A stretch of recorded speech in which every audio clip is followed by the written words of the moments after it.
Good morning and happy Tuesday 10 at 10. I am your host, Richard Charpentier. And here, every Tuesday, we answer questions coming from bakers from all around the world with issues, and it's being answered by bakers. And that's what, BAKERpedia is all about, offering free education and free resources so you can get help with your bakery problems. So, let's get it started. So we have someone asking a question about cornstarch, and is this good or bad for wafer production?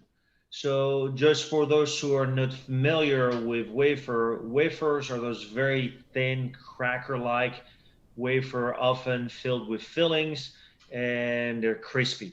And in the production of wafer, it's very basically a very thin, almost liquid type of batter that is baked in a, usually you see the crisscrossed formation on the wafer. And then there's a process of making it, and then you're building long sheets, and those sheets are then cured for a certain amount of time before being filled.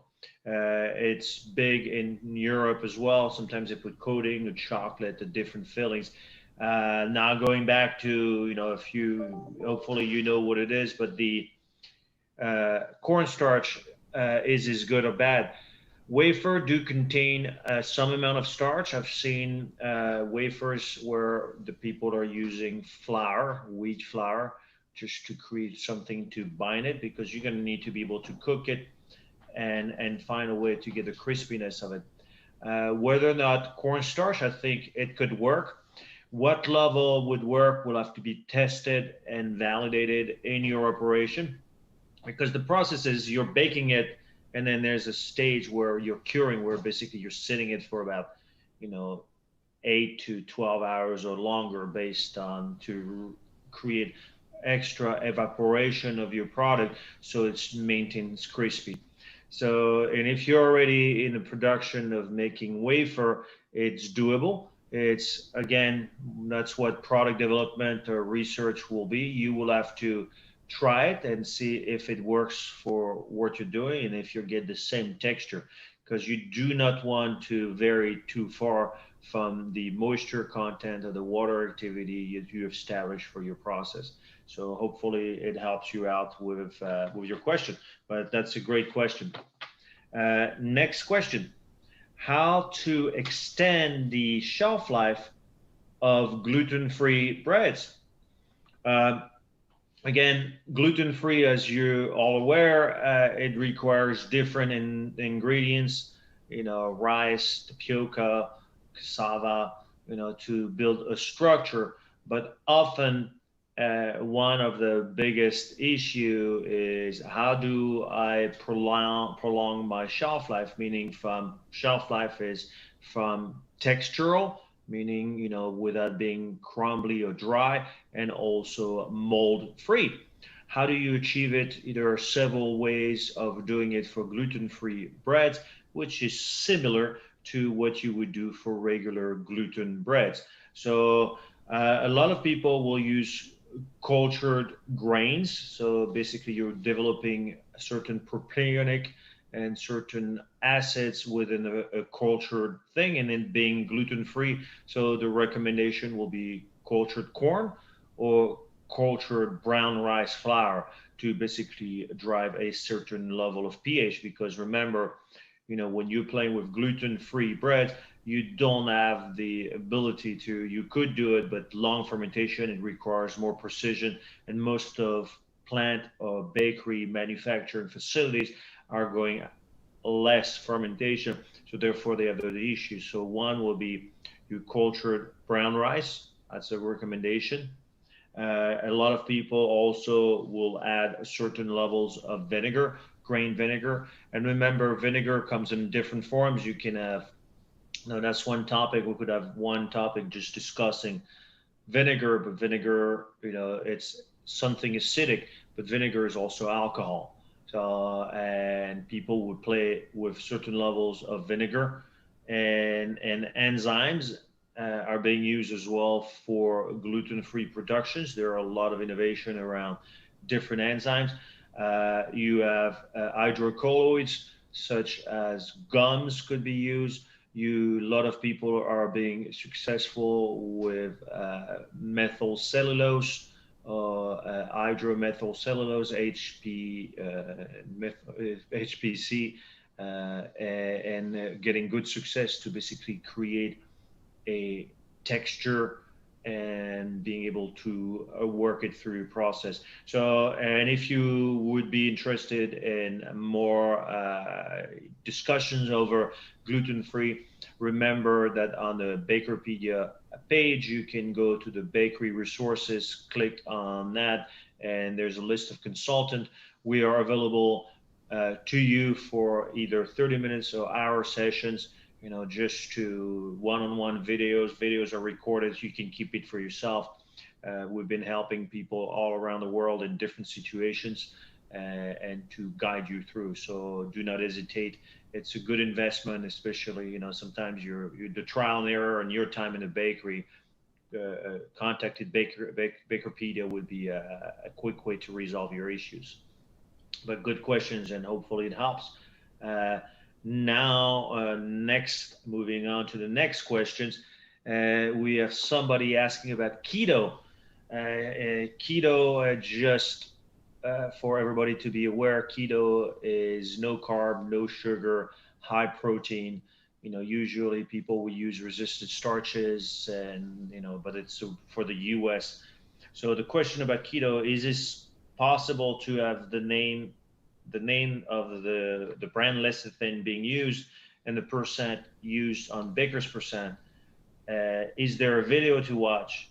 How to extend the shelf life of a keto bread, and what can I use to create strength if I don't want to use egg white?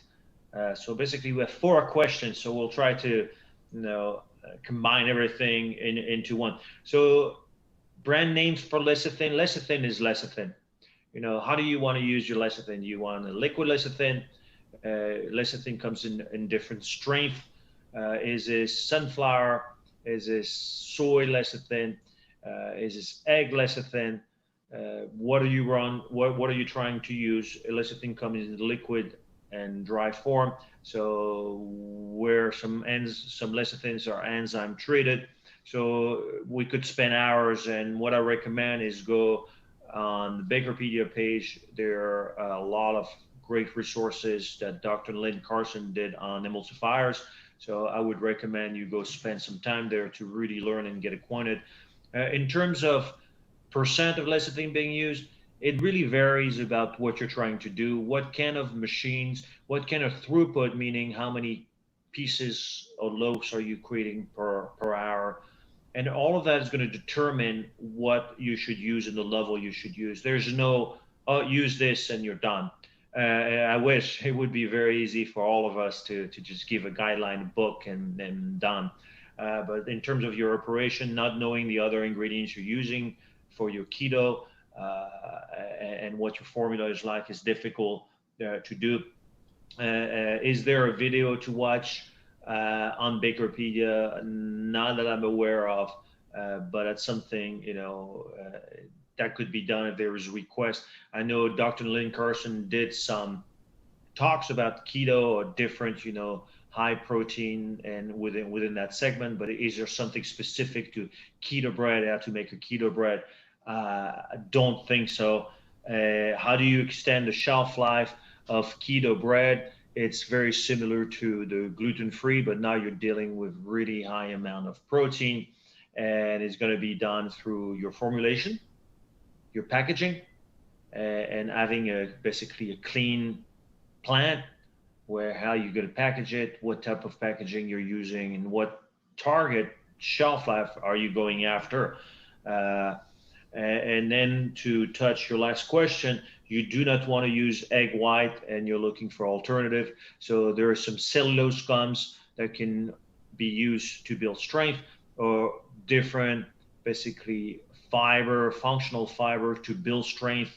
They could be coming from different sources, but it's not anything that I can say, hey, use that, because not knowing your formulation, not knowing your production, it's it's not easy, for me to just say you do what you have with, you're putting four questions and trying to answer it within less than a minute. But if you need help on keto, we are experienced in a category. Would love to help you out. Just go to the bakery resources on BAKERpedia, and then you'll find access to consultant. And for our last question, mold issue in cakes, how to resolve it and to extend my shelf life. I am in Pakistan, so thank you for reaching out to BAKERpedia. From hello to our friends in Pakistan and all around the world.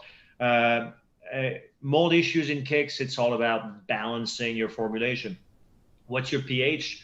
What's your water activity?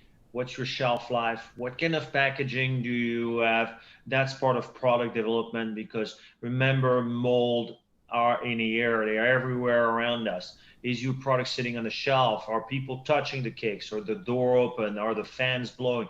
It starts with a good manufacturing and sanitation program, where you understand how clean, because when it comes out of the oven, there's no issues, but what do you do after with those cakes? How do you cool your cakes? And mold, to prevent it, is understanding how they might grow. Big driver is, what kind of formula do you have? Do you have a really high moisture type of cake? What's on top of your cake? What do you do to your cake? Do you glaze it? And not knowing that, I cannot help you. And Pakistan, you're dealing with different relative humidity, you're dealing with different ingredients. So again, that's something. Most of the mold are being controlled by controlling your water activity. Again, on BAKERpedia, Dr. Carson will talk at length on shelf life extension, and relating to pH, relating to water activity, and things to do to prevent it. So I recommend, if you're not yet a member of BAKERpedia community, join now. It is free to join. Then we can get access. You can even ask questions through different forums, and it's a huge and useful tool for all of us bakers around the world. So again, thank you for watching Tuesday 10 at 10.